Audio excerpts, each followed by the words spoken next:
कुछ दिन पहले तक ईरानी प्रॉक्सी ने इजरायल की घेराबंदी करके उसे मुसीबत में फंसा दिया था, लेकिन अब परिस्थितियां इतनी बदल गई हैं कि इजरायल हर फ्रंट पर हावी साबित हो रहा है। जबकि बेंजामिन ने एक नया ब्लूप्रिंट बनाया है जिसमें ईरान पर भी हमले की तैयारी है, जिसके लिए अमेरिका के निर्वाचित राष्ट्रपति डोनाल्ड ट्रंप की भी सहमति मिल गई है। यानी अब अरब में महायुद्ध का एपिसेंटर ईरान बन सकता है, जिसमें सबसे पहले टारगेट पर उसके न्यूक्लियर ठिकाने हैं, जिन पर हमला करने के लिए इजरायल के fighter jet war ready mode में है, जो बेंजामिन के इशारे पर ईरान में तबाही की स्क्रिप्ट लिखने को तैयार है। ईरान में एटमी तूफान का अंदेशा। ईरान सतर्क हो चुका है क्योंकि कभी भी इजरायल बारूद की बारिश कर सकता है और इस हमले का अंदेशा अगले 100 घंटे के अंदर है। यानी ईरान में तबाही का ऐसा जलजला आने वाला है जिससे ईरान से सारे हमलों का हिसाब लेगा इजरायल।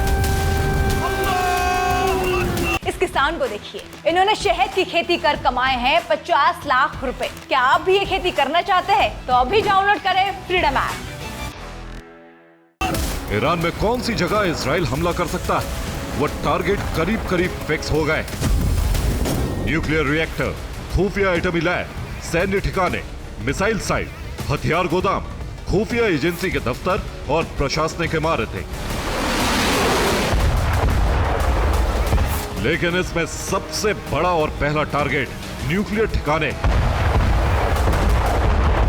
क्योंकि इजरायल और अमेरिका दोनों ही चाहते हैं कि किसी भी कीमत पर ईरान की न्यूक्लियर पावर का दहन किया जाए, जिससे हमेशा के लिए परमाणु हमले का खतरा खत्म हो जाए। अब अमेरिका के निर्वाचित राष्ट्रपति डोनाल्ड ट्रंप ने भी ग्रीन सिग्नल दे दिया है।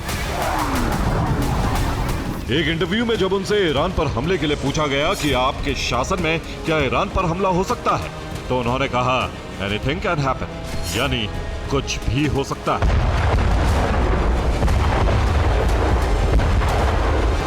संकेतों में ट्रंप ने बता दिया है कि वो इजरायल की मदद के अलावा ईरान को तबाह करने के लिए भी इजरायल की युद्ध नीति से सहमत है।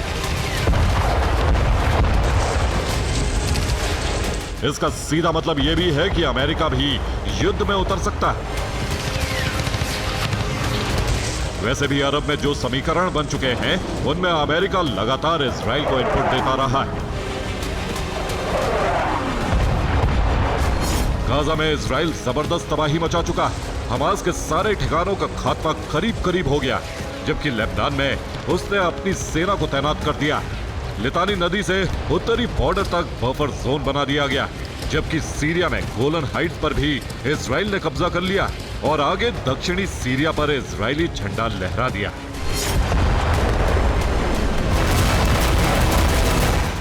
गाजा को समतल बनाने के बाद, लेबनान में तबाही मचाने के बाद, अब ईरान ही इजरायल और अमेरिका का सबसे बड़ा दुश्मन है, जिसका दमन तभी हो सकता है जब उसके परमाणु जखीरे को तबाह कर दिया जाए। ट्रंप से ग्रीन सिग्नल के बाद इजरायल ने उन तमाम ठिकानों की रेकी शुरू कर दी है। मोसाद के एजेंट्स इनपुट बेंजामिन नेतन्याहू को दे रहे हैं, क्योंकि इजरायल अब सीरिया जैसी तबाही ईरान में मचाने के लिए पूरी तरह से तैयार है।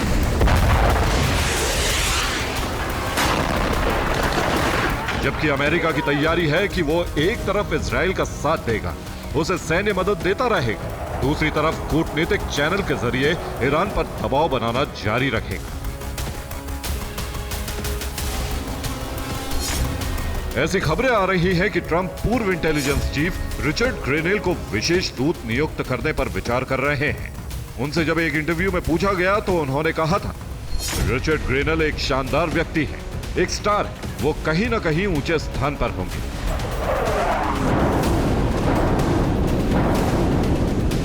यानी आने वाले वक्त में अमेरिका ईरान को लेकर विशेष तैयारी करने वाला है। हालांकि अभी वो फ्रंट पर आने से बचेगा, लेकिन इजरायल को आगे रखकर ईरान दमन का मंसूबा पूरा कर सकता है। ट्रंप के बदले तेवरों को देखते हुए ईरान में खलबली मची हुई। अब ईरान ने अपने न्यूक्लियर ठिकानों पर सुरक्षा बढ़ा दी। कहा यह भी जा रहा है कि वो परमाणु हथियारों को एक सीक्रेट जगह पर ले जा रहा है।